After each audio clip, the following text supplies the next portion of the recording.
Selamat pagi, mari kita mengawali hari ini dengan mendengarkan firman Tuhan bersama dengan Pendeta Glenn Sakul, Gembala Jemaat Yongkwang, Makassar.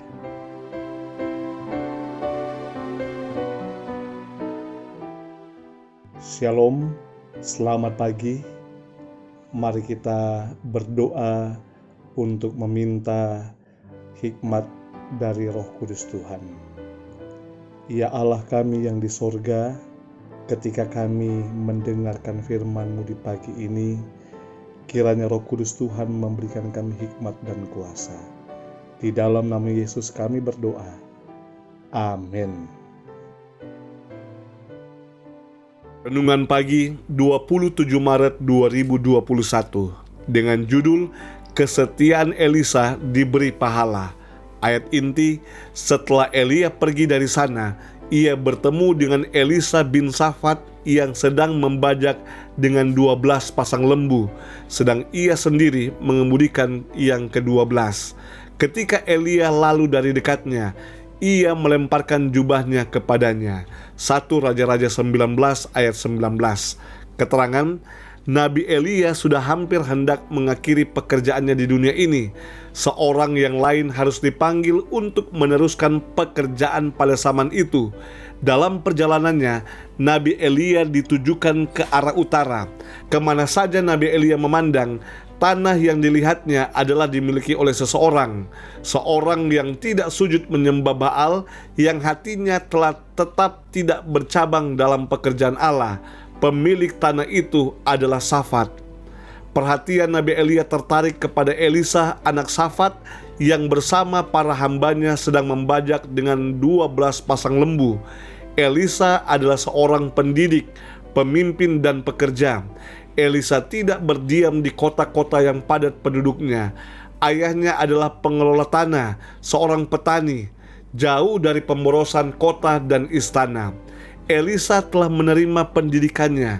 Ia telah dilatih dalam kebiasaan kesederhanaan, penurutan kepada orang tuanya dan kepada Allah. Tetapi meskipun mempunyai roh yang lemah lembut dan pendiam, Elisa tidak mempunyai tabiat yang berubah-ubah. Dia memiliki keikhlasan dan kesetiaan serta kasih dan takut akan Allah. Ia mempunyai sifat-sifat seorang pemerintah. Tetapi bersama itu semuanya adalah kelemah lembutan seorang yang mau melayani. Pikirannya telah dilatih dalam perkara-perkara yang kecil, supaya setia dalam apapun yang harus dikerjakannya. Dengan demikian, sekiranya Allah memanggil dia untuk bertindak lebih langsung bagi dia, ia akan bersedia mendengar suaranya.